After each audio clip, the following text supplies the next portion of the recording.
Hello, everybody. This is Virtual Boy, a virtual presentation. I am Gabriel Kleinert. I am a video game enthusiast. I am a fantasy novelist, creator of multiple podcasts, owner of an RC Cola vending machine, and lover of all things red. That's really all you need to know about me. Let's get into the presentation. This is the Nintendo Virtual Boy. As you see, I have one here below the screen. What is the Virtual Boy? I hear you asking, what's that? What is the Virtual Boy? Well, the Virtual Boy is a 32-bit tabletop gaming console released by Nintendo. It was the first console capable of displaying stereoscopic 3D graphics.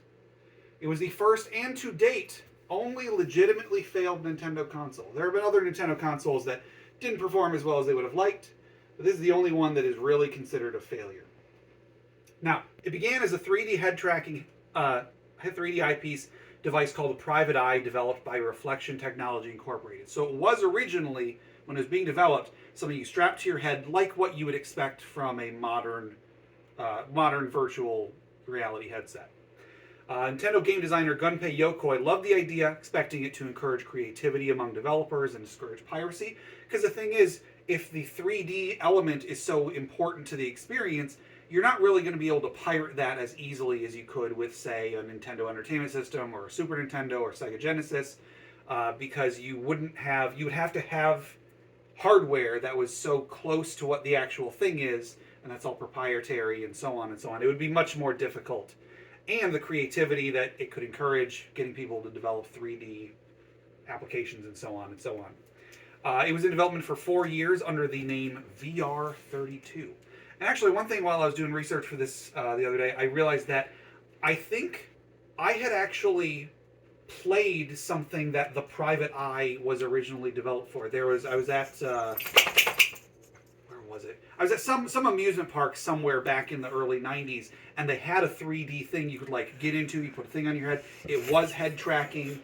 It was terrible, of course, by modern standards, but in my research, I realized I think that's what it was. Anyway.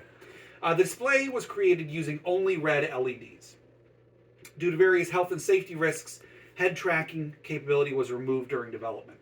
Now, the thing about the red LEDs, technically when they were building the Virtual Boy, they had the capability, they were able to set it up to do all colors.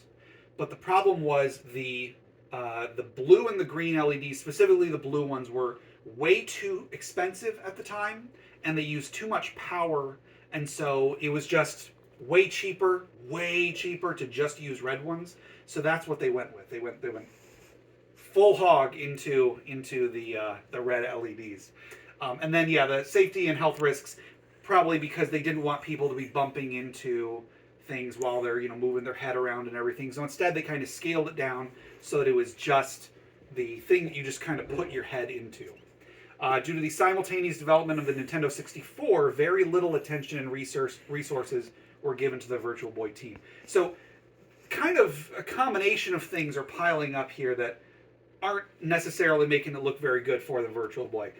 Virtual Boy development leader Gunpei Yokoi was very unhappy with the finished product, as was everybody, in fact. It was released in July and August of 1995. I think July in America, or July in Japan. August in Japan in 1995 at the retail price of $179.95, which nowadays would be about double that, so about $360. The system had 4 launch titles, 4 whole launch titles: Mario Tennis, Red Alarm, Tellero Boxer, and Galactic Pinball. I actually have a copy of Mario Tennis and Red Alarm. I think Red Alarm is probably the one that is the closest to like showing off really what the Virtual Boy can do, but it's still pretty bad. We'll get to that later. Nintendo projected sales of 1.5 million consoles and 2.5 million games by the end of the year. So if you look at that, it released in the middle of the year. So by the end of half of 1 year, they were expecting 1.5 million and 2.5 million games. By December, they had only shipped 350,000 units. So didn't quite go so well. Now, production was ended by early 1996. You may recall it started in 1995, so was not in production for very long. The system only had 22 official release titles. There were there's information about as many as 27 that were unreleased. The system was discontinued without fanfare, and why did it fail?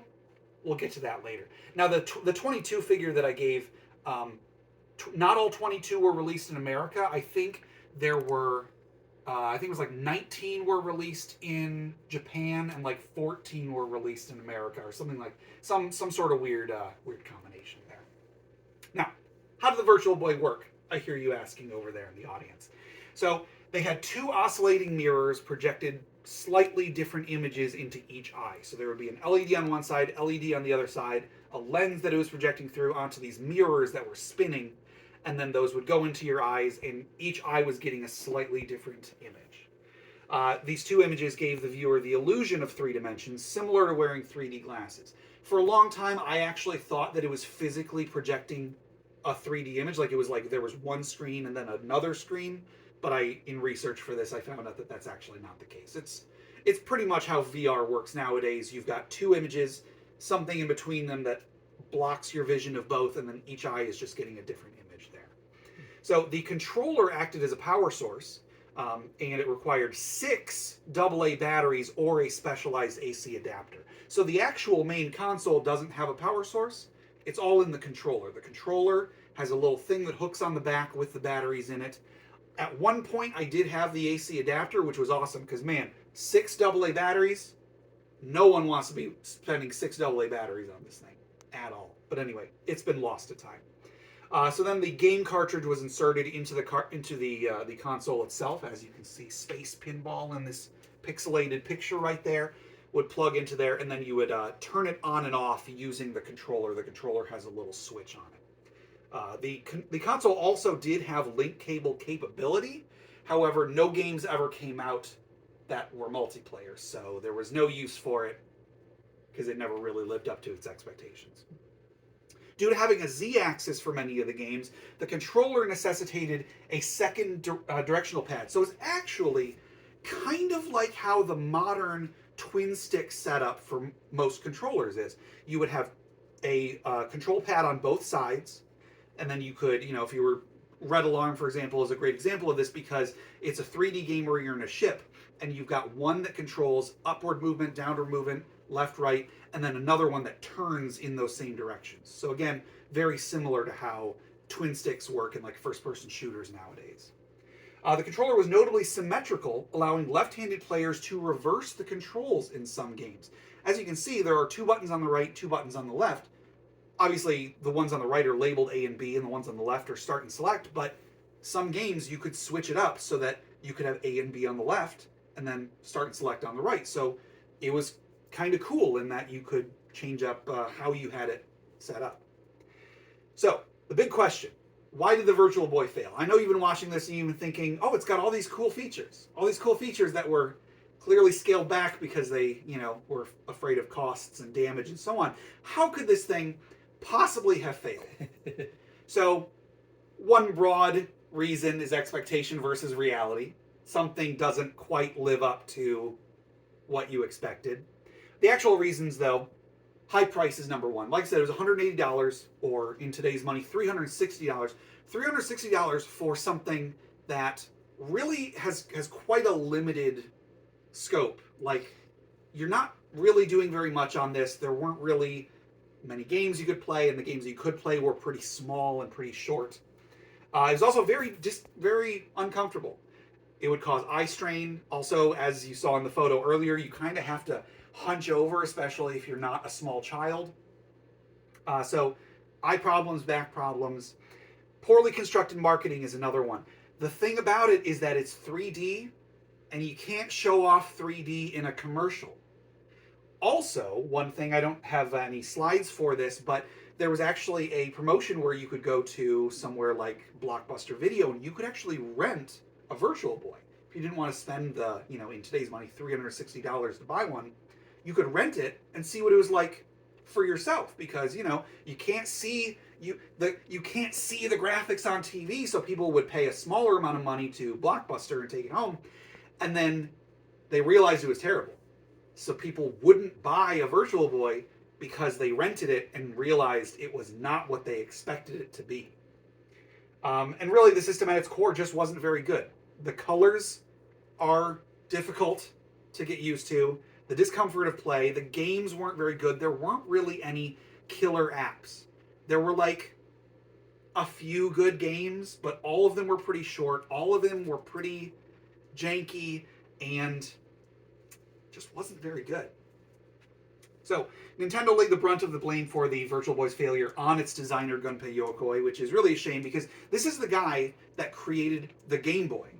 The Game Boy, one of the highest selling devices ever, he spearheaded that as part of Nintendo's R&D 1 division, and they blamed him for this problem. Whether it was his fault or not, who knows, but I'm sure a lot of factors went into that, but they blamed him. This led to Yokoi's withdrawal from Nintendo, after which he formed his own company and developed the Wonder Swan color. He actually died just a couple of years later. I think he was in a car accident. The original creators, Reflective Technology Incorporated, were devastated by the failure and went bankrupt in 1997. So once again, the console comes out in 1995 after 4 years of development. They stopped producing in 1996, and the original company here went bankrupt 1 year later. So the failure of the Virtual Boy did little to hinder Nintendo's pursuit of innovation. As you know, the Nintendo 64 came out right after this, which had a lot of features that had the first major console with a analog stick. They came out with the Wii after that with the motion controls, the Switch, and so on and so on. So Nintendo has always been still in pursuit of innovation, even when some of their products have not been quite as good as they hoped. They eventually reused the 3D concept with the 3DS in 2010. Also, the Nintendo Labo for the Nintendo Switch could be said to be a legacy keeper of the Virtual Boy, because it is also a virtual, a 3D device that you can use with a Nintendo product. Also, the Nintendo Labo also does not have, it doesn't strap to your head. That one does have motion tracking with your head, but Nintendo just does not want you to strap anything to your head. They probably think you'll bump into too many things. Who knows? The Virtual Boy became a collector's item with a cult following. I do have one, as you see here. They're fairly valuable. They're not like $1 billion, but they're fairly valuable. We'll get to that in a moment. And within recent years, a homebrew community has developed. You can actually buy a little cartridge for the Virtual Boy. You can buy one on, various websites, and then you can upload homebrew games. You can download ROMs and upload those onto them, and you can play those on your Virtual Boy. They're really expensive, so I don't have one, but I like that sort of thing exists. Now, of course, I hear you asking, where can I get a Virtual Boy? Gabe, you made it sound so cool. Despite all of its flaws, I want a Virtual Boy so bad. Where are you going to get one? You have a few options. eBay. For between $150 and $500, they can be pretty pricey, Use eBay tactics, whatever you want to do. You could probably get one on eBay relatively easily in whatever, various types of conditions, between $150 and $500. Amazon also. There aren't a ton of listings on Amazon, and they tend to be more expensive on Amazon than on eBay, but just the other day I saw there were some between $400 and $800. Again, pricey, but hey, it's a piece of history. Time travel. If you were to go back to when I got mine, right after they started to fail and the stores were just trying to get them out of there, get yourself to a KB toy store. You can probably get one as low as $30, maybe $100. You're good. Last option, Magic Genie. Depending on how much you spend on the lamp, you find it on a beach or you get it at a garage sale or whatever, between $0 and $50. One of those wishes can get you a Virtual Boy, no problem. Final question. Can I try a Virtual Boy? Yes. I do have one right here. Maybe.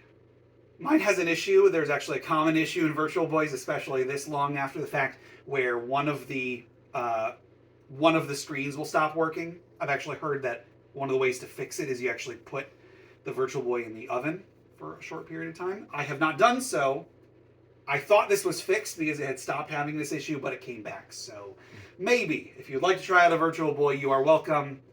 try it at your own risk. You might not get any 3D out of it because you might only have one screen. Anyway, that's all. So I have 4 games for it.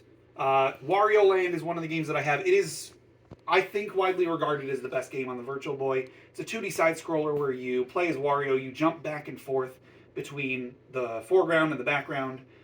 It uses a 3D. Okay, whatever. It's a fun game.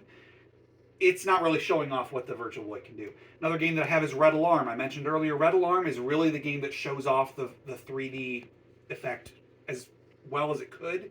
This is a 3D game where you're flying around a ship. You can change the view so you're inside the cockpit. It's pretty cool. However, it's really short. If you know what you're doing, you can get through it in an hour. And then it's there's no other options. There's just the one thing. There's no special unlockables. I've also got Mario Tennis, which is a tennis game. The ball feels like it's coming at you. It's not bad. And then Mario Clash is a game that is in the style of the way, way, way original Mario Brothers game where you're jumping on pipes and hitting a POW block and monsters are coming out of pipes, except it is 3D. You are similarly going back and forth between the front of the foreground and the background trying to kill all the enemies. So those are the 4 games that I have. If you would like to try one out, you are welcome. But yeah, that's been my Virtual Boy presentation. Thank you all for listening. And if you find a magic genie, let me know. Woo!